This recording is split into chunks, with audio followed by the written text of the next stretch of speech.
ہم کریں گے ہر مظلوم کی حمایت۔ السلام علیکم، میں ہوں حرین فاطمہ اور آپ دیکھ رہے ہیں حمایتی news HD channel.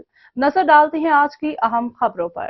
Mirza Farhan Baig additional I G traffic Punjab کی ویژن پر اور DPO بہاول نگر کے احکامات پر اور ڈسٹرکٹ ٹریفک آفیسر اکمل عمر سکھیرا کی زیر نگرانی میں آج government graduate college of boys mention آباد کے پرنسپل سے ملاقات اور اسٹوڈنٹس کو اس موقع کے بارے میں بریف کیا اور تمام کالج میں زیر تعلیم ایسے اسٹوڈنٹس جن کی عمر 18 سال سے زیادہ ہے اور ان کا شناختی کارڈ بنا ہے وہ اپنا موٹر سائیکل کا ڈرائیونگ لائسنس بنوائے۔ Additional I G traffic Punjab کا لاہور کے حکم سے اسپیشل مہم کا آغاز کیا گیا ہے جس میں لرنر کے عرصہ 42 یوم کی رعایت دی گئی ہے۔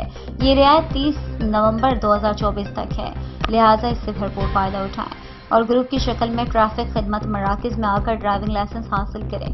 ہمارے ٹریفک آفیسر اور خدمت مراکز تمام طلبہ اور اساتذہ کرام اور عوام الناس کی خدمت کے لیے ہر وقت میسر ہیں۔ اس کے علاوہ تمام طلبہ اور اساتذہ کرام ہیلمٹ کو لازمی پہن کر ڈرائیونگ کریں۔ بغیر ہیلمٹ کی قانونی کارروائی عمل میں لائی جائے گی۔ ٹریفک قوانین کی پاسداری کو یقینی بنائیں۔